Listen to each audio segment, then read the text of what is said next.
पशुपालकांना वेळेत उपचार मिळावेत, त्याचबरोबर गुणवत्तापूर्ण रेतनाद्वारे उच्च वंशावळीची जनावरे तयार करण्याच्या दृष्टीने शासनाने पशुवैद्यकीय दवाखाने सर्व सोयीने युक्त उभा केलेत। त्याचबरोबर पशुवैद्यकीय अधिकारी आणि कर्मचारी यांच्या निवासस्थानावर लाखो रुपयांचा खर्च करून प्रशस्त इमारती उभ्या केल्या। मात्र कडेगाव तालुक्यातील शासनाचे लाखो रुपये निवासस्थानाला पण डॉक्टर, कंपाऊंडर, शिपाई राहिला नाही अशी अवस्था झाली आहे। इमारती उभ्या राहिल्यापासून एकही दिवस येथे कोणी राहायला आलं नाही, त्यामुळे या प्रशस्त इमारती झाडाझुडपात हरवल्या आहेत। दरवाजे व खिडक्या मोडकळीच्या अवस्थेत आहेत। सभोवतालच्या परिसरात घाणीचं साम्राज्य पसरलंय।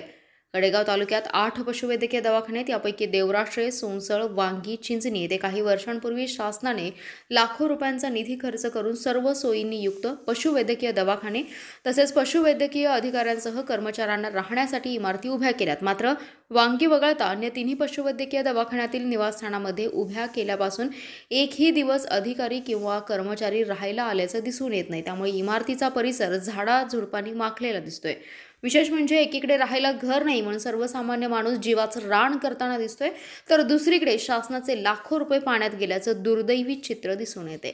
पशुसंवर्धनाबाबत शासन कृतीशील असताना अधिकाऱ्यांकडून बेजबाबदारपणा सुरू आहे। या इमारतीमध्ये अधिकारी राहिल्यास जनावरांना वेळेत उपचार होण्यास मदत होईल। मात्र निवासस्थानाची सोय असून सुद्धा शासन नियम असताना अधिकारी आणि कर्मचारी यांच्याकडून नियमांची पायमल्ली होताना दिसत आहे। त्यांच्यावर कडक कारवाई करावी अशी मागणी पशुपालकांमधून होती।